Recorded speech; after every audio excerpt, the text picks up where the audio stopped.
नमस्कार दोस्तों, online classes में एक बार फिर आपका स्वागत है।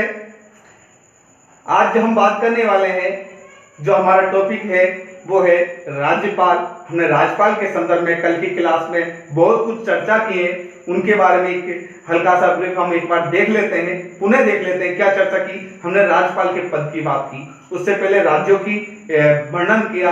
अनुच्छेद 152 राज्यों के बारे में बताता है। उसके बाद अनुच्छेद 153 राज्यपाल के पद की व्यवस्था करता है और उसके अंदर ये स्पष्ट लिखा गया है कि राज्यों को एक राज्यपाल होगा। कितना राज्यपाल? एक राज्य में एक राज्यपाल की बात कही गई है, लेकिन 7वें संविधान संशोधन 1956 के तहत एक राज्य में कह सकते हैं कि एक राज्य में एक की बात कही गई थी, लेकिन एक राज्यपाल एक से अधिक राज्यों में भी राज्यपाल हो सकता है। इसके संदर्भ में हमने बात की थी। इसमें अब उनकी योग्यताओं की बात हमने की थी कि 35 वर्ष की आयु पूरी कर चुका हो कम से कम। इसके अलावा भारत का नागरिक वो होना चाहिए, किसी लाभ के पद पर नहीं होना चाहिए और संसद और विधानमंडल का कोई सदस्य नहीं होना चाहिए। ये हमने पहले बात कर ली है। अब इनके पद को लेकर के जो मुख्य बातें थी, इंपॉर्टेंट प्रश्न जहां से बनता है कि इनके संदर्भ में क्या लोगों की राय थी, तो हमने सरोजिनी नायडू को पढ़ा। सरोजिनी नायडू ने यह कहा कि राज्यपाल का पद एक बंद पिंजरे में, सोने के बंद पिंजरे में एक चिड़िया के समान है। इसके अलावा सीतारामैया ने भी इसी तरीके की बात कही है कि राज्यपाल का पद है वो एक तरीके से मेहमान नवाजी का कार्य करने वाला है, जो अपने मेहमानों की इज्जत करता है, उन्हें नाश्ता करवाता है, उन्हें दावत देता है। नेहरू युग की हम बात करते हैं तो नेहरू युग में राज्यपाल का पद गाड़ी के तीसरे पहिए की तरह हो गया था। तो ये प्रश्न भी बहुत बार इस तरह के प्रश्न भी पूछे जाते हैं, तो इसके संदर्भ में आपको इस बात का ध्यान रखना है। अब इनकी जो नियुक्ति है वो राष्ट्रपति के द्वारा की जाती है, ये हमने कल देख लिया। लेकिन इनकी शपथ का प्रोग्राम है वो किनके द्वारा किया जाता है, हम यहां तक देख चुके थे। तो राज्यपाल हमारा आज का टॉपिक है, तो इनकी शपथ की बात कर लेते हैं। इनकी शपथ 159 के अकॉर्डिंग, अनुच्छेद 159 में इनकी शपथ के बारे में कह रखा है कि इनको जो शपथ है वो कौन दिलाएगा?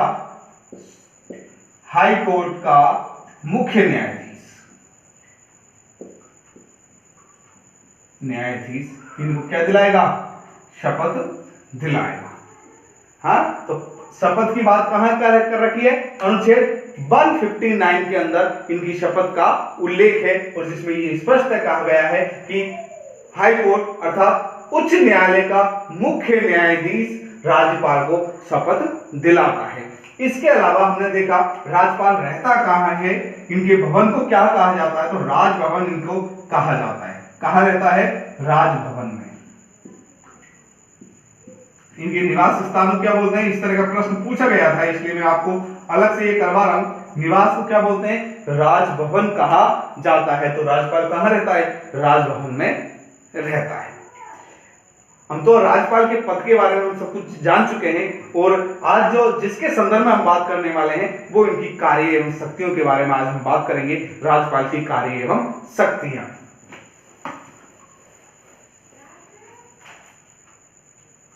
राज्यपाल की शक्तियां या वो भी कह सकते हैं कार्य। तो इनके संदर्भ में आप किन किन टॉपिकों को लेकर बात करेंगे वो देख लेते हैं। तो हम इनकी कार्यपालिका शक्ति देखने वाले हैं। कार्यपालिका शक्ति देखेंगे। इसके अलावा हम इनकी विधायी शक्तियां देखेंगे।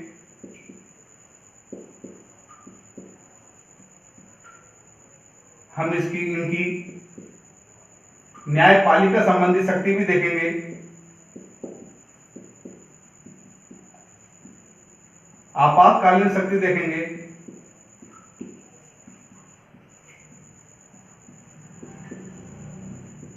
तथा अन्य शक्तियां ये हम देखने वाले हैं। तो आज जो हम चर्चा करेंगे, आज हमारा चर्चा का मुख्य विषय रहेगा वो रहेगा राज्यपाल की कार्यपालिका शक्ति। तो राज्यपाल की जो कार्यपालिका शक्ति है उसकी हम आज विशेष तौर पर बात करने वाले हैं। तो पहले इनकी कार्यपालिका शक्ति के अंदर हम बात करते हैं तो राज्य का कार्य संपादन करते हैं। ये क्या करते हैं? राज्य का, अब पढ़ रहे हैं हम राज्यपाल की कार्यपालिका शक्ति, तो ये क्या करते हैं? पहली शक्ति देखते हैं तो राज्य का कार्य संपादन करते हैं। राज्य का कार्य संपादन, देखिए पहला इनका जो कार्य है वो है राज्य का कार्य संपादन। तो राज्य के जितने भी कार्य हैं वो किसके द्वारा किए जाते हैं? राज्यपाल के द्वारा किए जाते हैं, राज्यपाल के नाम से किए जाते हैं। हम जानते हैं राज्यपाल अपने अधीनस्थों के माध्यम से ये कार्य करता है। इनके अधीनस्थ का मतलब है मुख्यमंत्री और इनकी मंत्री परिषद के द्वारा ये सब कार्य करते हैं, लेकिन नाम से किसके होते हैं? राज्यपाल के नाम से ही होते हैं। इसलिए हम कह सकते हैं कि राज्यों का जो कार्य संपादन है वो किसके द्वारा किया जाता है? राज्यों का कार्य संपादन है वो राज्यपाल के अंदर निहित है, राज्यपाल के द्वारा किया जाता है। दूसरे अगर हम कार्यपालिका शक्ति देख रहे हैं इनकी, तो अगर हम दूसरे पॉइंट की बात करें, है ना, तो दूसरा पॉइंट क्या है? वो है इनके नियुक्ति संबंधी कार्य। किन किन की नियुक्ति करते हैं वो भी देख लेते हैं। नियुक्ति संबंधी कार्य,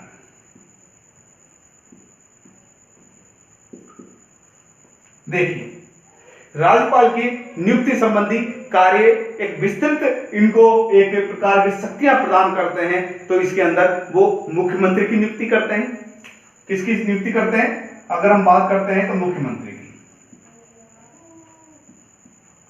अर्थात विधानसभा में बहुमत दल के नेता को सामान्यतः राज्यपाल मुख्यमंत्री पद पर नियुक्त करते हैं। किसको? बहुमत दल के नेता को। और तो ये शक्ति इनको दे रखी है अनुच्छेद 164 के अंतर्गत। इसके अलावा ये मुख्यमंत्री की सलाह पर मंत्री परिषद की भी नियुक्ति करते हैं। मंत्री परिषद की भी नियुक्ति करते हैं अनुच्छेद 163 के अनुसार। किसके अनुसार? अनुच्छेद 163 के अनुसार वो मुख्यमंत्री की नियुक्तियां भी करते हैं। तो हम देखते हैं नियुक्ति के संदर्भ में मुख्यमंत्री की नियुक्ति इनके द्वारा की जाती है। मुख्यमंत्री की सलाह पर ये मंत्री परिषद की नियुक्ति करते हैं। इसके अलावा लोक सेवा आयोग के अध्यक्ष की नियुक्ति की हम बात करें वो भी इनके द्वारा ही की जाती है। लोक सेवा आयोग के अध्यक्ष पद की नियुक्ति भी इनके द्वारा ही की जाती है। इसके अलावा अगर हम बात करें राज्य का जो महाधिवक्ता होता है उनकी नियुक्ति भी राज्यपाल के द्वारा ही की जाती है। तो हम और देख सकते हैं राज्य के महाधिवक्ता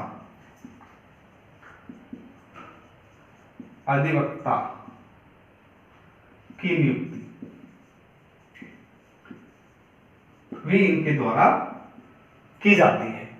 इसके अलावा चुनाव आयुक्त है उसकी नियुक्ति भी यही करते हैं। तो हम से देख सकते हैं चुनाव आयुक्त, कुलपतियों को हम देख सकते हैं उनकी नियुक्ति भी किसके द्वारा की जाती है? राज्यपाल के द्वारा की जाती है। तो राज्यपाल के पास नियुक्ति के संदर्भ में एक विस्तृत क्या है? विस्तृत इनके पास शक्तियां हैं। तो हमने देखी कि वो मुख्यमंत्री की नियुक्ति करता है, मंत्री परिषद की नियुक्ति करता है, लोक सेवा आयोग के अध्यक्ष पद की नियुक्ति करता है, राज्य के महाधिवक्ता की ये नियुक्ति करता है, चुनाव आयुक्त की नियुक्ति करता है, कुलपतियों की ये नियुक्ति करता है। तो नियुक्ति के संदर्भ में एक बड़ी शक्ति इनको प्राप्त है। इसके अलावा अगर हम देखें और क्या क्या इनके पास इस तरह के संदर्भ में शक्तियां प्राप्त हैं, तो इसका स्क्रीनशॉट ले लिया होगा, मैंने मिटा दिया, कोई बात नहीं, आप रिवर्स जाकर भी ले सकते हो।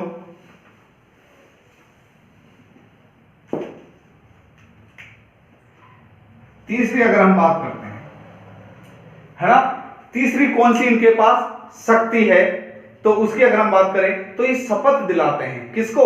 मुख्यमंत्री मंत्री परिषद के सदस्यों को शपथ दिलाते हैं, उनका त्याग पत्र को स्वीकार करते हैं, है ना। तो क्या दिलाते हैं, शपथ दिलाने का भी कार्य करते हैं, शपथ दिलाने का कार्य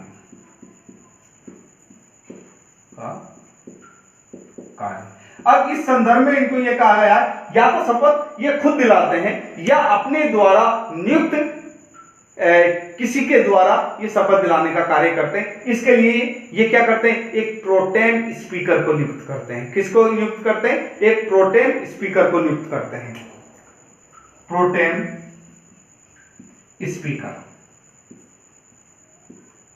को क्या करते हैं, नियुक्त करते हैं और इसको शपथ दिला देते हैं। और इसके बाद ये प्रोटेम स्पीकर मंत्री परिषद के सदस्यों को शपथ दिलाता है। ये प्रोटेम स्पीकर किसको शपथ दिलाता है, मंत्री परिषद के सदस्यों को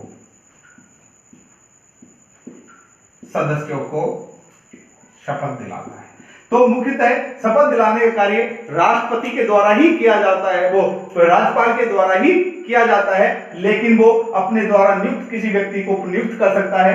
तो प्रोटेम स्पीकर नियुक्त करता है जो मंत्री परिषद के सदस्यों को क्या दिलवाता है, शपथ दिलवाता है। इसके अलावा उनका त्याग पत्र भी किनको मिलता है, अगर कोई त्याग पत्र देना चाह रहा है, त्याग पत्र किसको देगा, वो राज्यपाल को ही देगा। अगर शपथ ये दिलाता है तो त्याग पत्र भी राज्यपाल को ही देगा। इस बात का भी आपको ध्यान रखना है। तो इसके अलावा अगर हम बात करते हैं इनकी अन्य शक्ति की, तो मुख्यमंत्री राज्यपाल को प्रत्येक जानकारी देता है, प्रशासन संबंधी जानकारी प्राप्त करना, लिख सकते हैं हम, प्रशासन संबंधी जानकारी प्राप्त करना, जानकारी प्राप्त करना किस तरह, प्रशासन संबंधी जानकारी अनुच्छेद 167 के अंदर स्पष्ट लिख रखा है, अनुच्छेद 167 में, कि राज्यपाल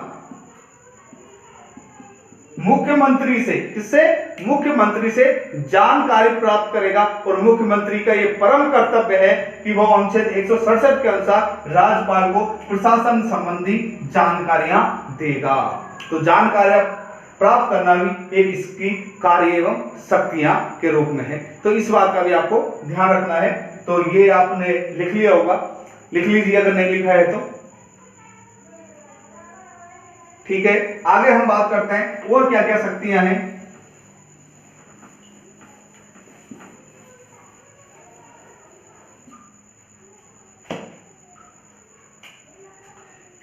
इसके अलावा बात करते हैं हम नियम। राज्यपाल मंत्री परिषद के संचालन के नियम बनाता है। नियमों को इंडिकेट करता है कि राज्यपाल मंत्री परिषद का जो संचालन है वो किस आधार पे होगा, किन नियमों के आधार पे इनका संचालन होगा। इस बात को भी कार्यपालिका शक्ति के अंदर हम रख सकते हैं। ये इनकी एक कार्यपालिका शक्ति है कि वो नियमन करते हैं, नियम बनाते हैं मंत्री परिषद के संचालन के।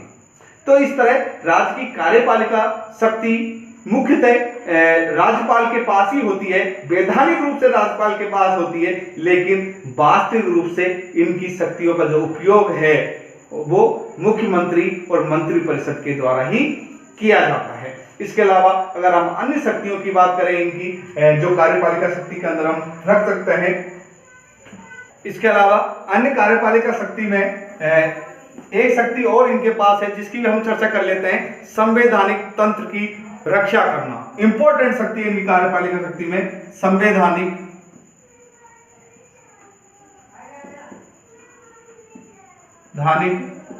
तंत्र की रक्षा करना। इनकी नेक्स्ट कार्यपालिका शक्ति की हम बात करें तो संवैधानिक तंत्र की रक्षा करना एक इंपॉर्टेंट शक्ति आती है। जब भी राज्यपाल को यह लगता है कि राज्य का कार्य संवैधानिक रूप से नहीं चल रहा है, राज्य जो कर रहा है, राज्य में जो सरकार कर रही है, मुख्यमंत्री और मुख्यमंत्री की जो मंत्री परिषद जो कार्य कर रही है, अगर वो राज्य में जो कार्य है वो संवैधानिक रूप से नहीं चल रहा है, वैधानिक रूप से कार्य नहीं चल रहा है, वो संविधान के अनुसार नहीं चल रहा है, तो उसके बारे में राष्ट्रपति को वो इस बारे में सूचना दे सकते हैं और कह सकते हैं कि यहाँ का जो कार्य है वो संविधान के अनुसार नहीं चल रहा है, इसलिए यहाँ पर आप राष्ट्रपति शासन लागू कर दीजिए। तो राज्यों में जो राष्ट्रपति शासन, संकटकालीन शासन लागू जो किया जाता है, जिसमें समस्त शक्तियां राष्ट्रपति के पास आ जाती है और उसके अभिकर्ता के रूप में, राज्यपाल के रूप में वो कार्य करना शुरू करता है, तो ये समस्त शक्तियों को अपनी ओर केंद्रित करने के लिए अगर संविधान के अनुरूप कार्य नहीं हो रहा है किसी राज्य के अंदर, तो वो संविधान की रक्षा के लिए राष्ट्रपति को, किसको, राष्ट्रपति को इस चीज की क्या देगा, सूचना देगा, और इस सूचना के हिसाब से राष्ट्रपति संकटकालीन स्थिति लागू कर सकता है, संकटकालीन प्रावधान लागू कर सकता है, लागू कर सकता है। तो बात हम करते हैं इस संदर्भ में। तो आज हमने राज्यपाल की शक्तियों के बारे में, कार्यपालिका शक्तियों के बारे में देखा, जिसमें हमने नियुक्तियां शक्ति देखी। तो नियुक्ति के अंदर हमने देखा कि वो मुख्यमंत्री की नियुक्ति करता है, मंत्रिपरिषद की नियुक्ति करता है, महाअधिवक्ता की नियुक्ति करता है, ये हमने देखा। इसके बाद हमने शपथ संबंधी कार्य देखे। तो ये मंत्रिपरिषद को शपथ भी दिलाता है, अपने प्रोटेम स्पीकर को नियुक्त करता है। इसके अलावा हमने कार्यपालिका की इसी अनेकों शक्तियों को हमने आज देखा है।